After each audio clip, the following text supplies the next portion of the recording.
Hello friends. Shashi Agarwal economics and law classes के अंदर मैं आप सबका अभिनंदन करती हूँ।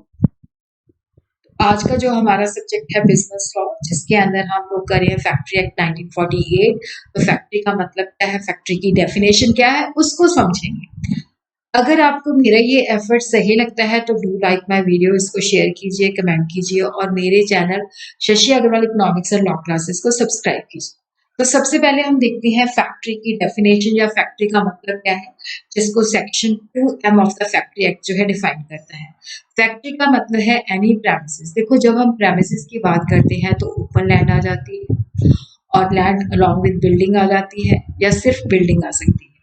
तो प्रेमिसेस इंक्लूडिंग दी प्रेसिडिक्स। प्रेसिडिक्स का मतलब होता है कि बाउंड्री वॉल जो कि बिल्डिंग के साथ अटैच्ड है, जो स्पेस जो है that is enclosed bye walls.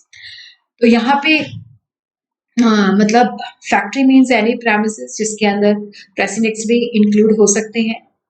अगर तो देखो, वेयर ऑन 10 और मोर workers are working or were working on any day of the preceding 12 month in part of which a manufacturing process is being carried on with the aid of power or is ordinarily so carried on. इसका मतलब है कि देखो, कोई भी जगह जहाँ पे क्या है कि अगर वहाँ पे मैन्युफैक्चरिंग प्रोसेस जो है with the help of power हो रहा है, तो वहाँ पे जो मिनिमम रिक्वायरमेंट है कि 10 या उससे ज्यादा वर्कर जो है वो काम कर रहे थे या काम कर रहे हैं या काम कर रहे थे on any day of the preceding 12 month, कि जो पिछले 12 महीनों के अंदर किसी भी दिन 10 या 10 से ज्यादा व्यक्ति काम कर रहे थे, अगर वहां पे मैन्युफैक्चरिंग प्रोसेस जो है पावर की सहायता से हो रहा है।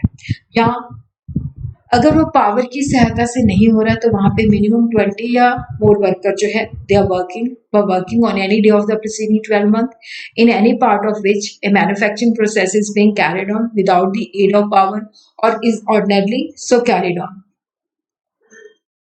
तो जो फैक्ट्री है वो operation of Indian mine act 1952 के ऊपर एप्लीकेबल नहीं है। Mobile unit belonging to the arm force of the union जो है उसके ऊपर भी एप्लीकेबल नहीं है। ए रेलवे रनिंग शेड जो है वो भी फैक्ट्री नहीं है। होटल, रेस्टोरेंट और ईटिंग प्लेसेस के ऊपर भी फैक्ट्री एक्ट की प्रोविजन जो है एप्लीकेबल नहीं है। और उसी तरह जब हम नंबर ऑफ वर्कर्स कैलकुलेट करते हैं तो all the workers who are working in different groups, शिफ्टों के अंदर काम करते हैं, they are taken into account. और नंबर ऑफ वर्कर जो है कंस्टिट्यूट करते हैं इवन जो टेम्परेरी होते हैं, पार्ट टाइम होते हैं, पीस रेट वर्कर्स होते हैं, उनको भी हम इंक्लूड करते हैं। और उसी तरह जो सेक्शन 85 है उसके अंदर जो स्टेट गवर्नमेंट है that is empowered to declare any establishment carrying on a manufacturing process to be factory for the purpose of the act even employs less than the prescribed minimum number of workers, provided that the manufacturing process is not being carried on by the owner only with the help of the family।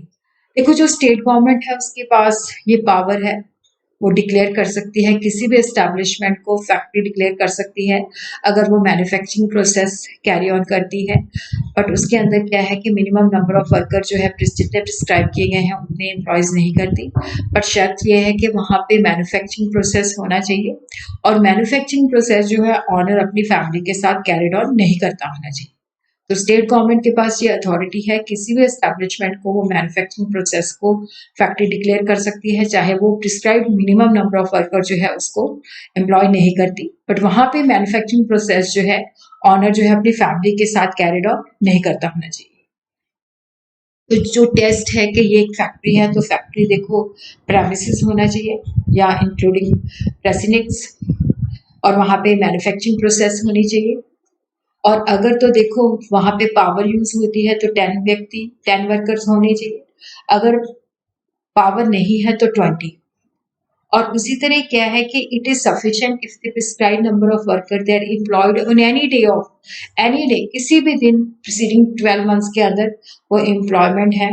Minimum number जो बताया गया है, अगर with the help of power है तो 10 और अगर without the help of power है तो 20। तो अगर वो किसी भी दिन प्रीसीडिंग 12 मंथ काम करे हैं तो उस जगह को जहाँ पे मैन्युफैक्चरिंग प्रोसेस कैरिड ऑन होता है उसको हम फैक्ट्री कहते हैं।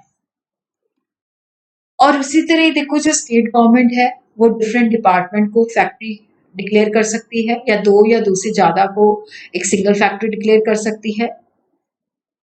यहाँ पे अक्यूपायर जो है अगर वो एप्लीकेशन करता है तो स्टेट गवर्नमेंट जो है ऑर्डर दे सकती है इस एक्ट के लिए जो डिफरेंट डिपार्टमेंट या ब्रांचेस हैं, जो भी ऑक्यूपायर ने स्पेसिफाइड किया है, उसको सेपरेट फैक्ट्री माना जाएगा, या दो या दो से ज्यादा जो भी एप्लीकेशन के अंदर स्पेसिफाइड है उसको एक सिंगल फैक्ट्री माना जाएगा। और पब्लिक इमरजेंसी के दौरान एग्जम्पशन है। देखो कई कई बार क्या होता है कि कोई पब्लिक इमरजेंसी है जिसका मतलब होता है ग्रेव इमरजेंसी, सीरियस इमरजेंसी है, जहाँ पे हमारे देश की जो सुरक्षा है या वो खतरे में है, या कोई भी हमारे देश का जो हिस्सा है उसको थ्रेटन किया गया है, वॉर है, चाहे वो एक्सटर्नल एग्रेशन है, चाहे वो इंटरनल डिस्टर्बेंस है, तो ये पब्लिक इमरजेंसी है। तो पब्लिक इमरजेंसी की सिचुएशन के अंदर जो है स्टेट गवर्नमेंट जो है वो ऑफिशियल गजट के अंदर नोटिफिकेशन देके किसी भी फैक्ट्री को या class of description of factory को ऑल प्रोविजन से या एनी ऑफ द प्रोविजन से एग्जाम कर सकती है, सिवाय सेक्शन 67। और यहाँ पे जो एग्जाम्पशन है वो फिक्स पीरियड के लिए होती है, और जो कंडीशन लगाई जाती हैं वो उनके ऊपर एप्लीकेबल होती है। और ऐसी जो नोटिफिकेशन है वो एक फिक्स पीरियड के लिए होती है, और जब भी एक बार नोटिफिकेशन दी जाती है तो it should not exceed 3 month at a time.